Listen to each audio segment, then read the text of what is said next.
Xamarweyne waa degmo ku taala magaalada Muqdisho ee gobolka Banaadir waxayna leedahay taariikh faac weyn sida ay noo sheegeen dad taariikhda degmada wax badan ka og. Gudoomiyaha degmada Xamarweyne Cumar Shariif Jaag ayaa sheegay in degmada Xamarweyne ay ka mid tahay degmooyinka ugu faac weyn gobolka Banaadir isla markaana ay jiraan waxyaabo badan oo ay caan ku tahay. degmadan waa degmo qadiin ah imaamadii gobolka Banaadir waa degmadii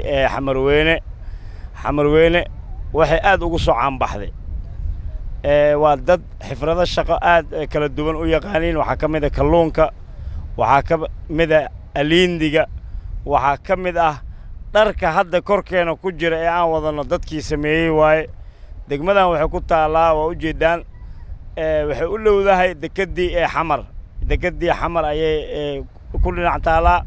waa degmo businesskeeda aad iyo aad waqtiga hore ee u dheereeyay waa ogtihiin waa degmada kaliya haday noqon lahayd businesskeeda wax la soo koobi kara ma aha business kala duwan lahaayeen. sidoo kale gudoomiyaha degmada Xamarweyne ayaan weydiiyay inta waaxood oo ay degmada ka kooban tahay. degmadan sideeda waxay ka kooban tahay waa 4 waaxyood waa Kacaan Gobolnimo Horseed iyo Hilaac intaas ka kooban tahay. degmada Xamarweyne waxaa ku yaala goobo qadiimi ah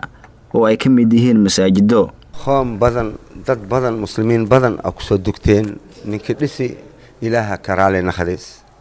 kun ilan boqol sano meesha lagu dukanayay ninka dhisi radallaahi waa heli waa gaari aqligaada ku sheegay xadiis maaha waxaan laakiin ma maaha marka waxa waaye masaajidka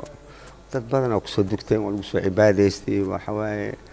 aad u khadiim u yahay masaajid khaarkiisa oo Makka iyo Madiina ku yaalo ayuu khadiimsan yahay Makka iyo Madiina masaajid ku yaalo aan xarameenka aan ahayn ayuu khadiimsan yahay lamada xaram aan ahayn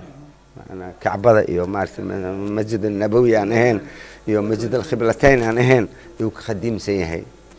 marka waxa waaye anaga si nool soo sheegay waay ana aabahayga inta 58 sano imaamka ahay. gudoomiyaha degmada Xamarweyne ayaa sheegay in degmada ay ka mid ahaan jirtay meelaha ugu quruxda badan gobolkan Banaadir haddana ay ku tala jiraan in sideedii hore ay ku soo celiyaan isla markaana bilicda degmada ay dib u soo celin doonaan. degmadan waxay ahaan jirtay meel habeenkii 10 saac markii la gaaro la dhaqo la nadiifiyo la dhaqo subaxii loo soo kaco meel wada dhala ah ee muraayad la iska arkay haddana waxa arkaysaa shacabka Soomaaliyeed shacabka degmada shacabka gobolka Banaadir waxaan ka codsanaynaa ninkii qashinka jidka ku arko waa inuu ka qaado ee meel munaasab ku shubo dalkan annaga iskale annagaana laga rabaa sidaan guryaheena u dhisanayno inaan jidadkana u dhisano.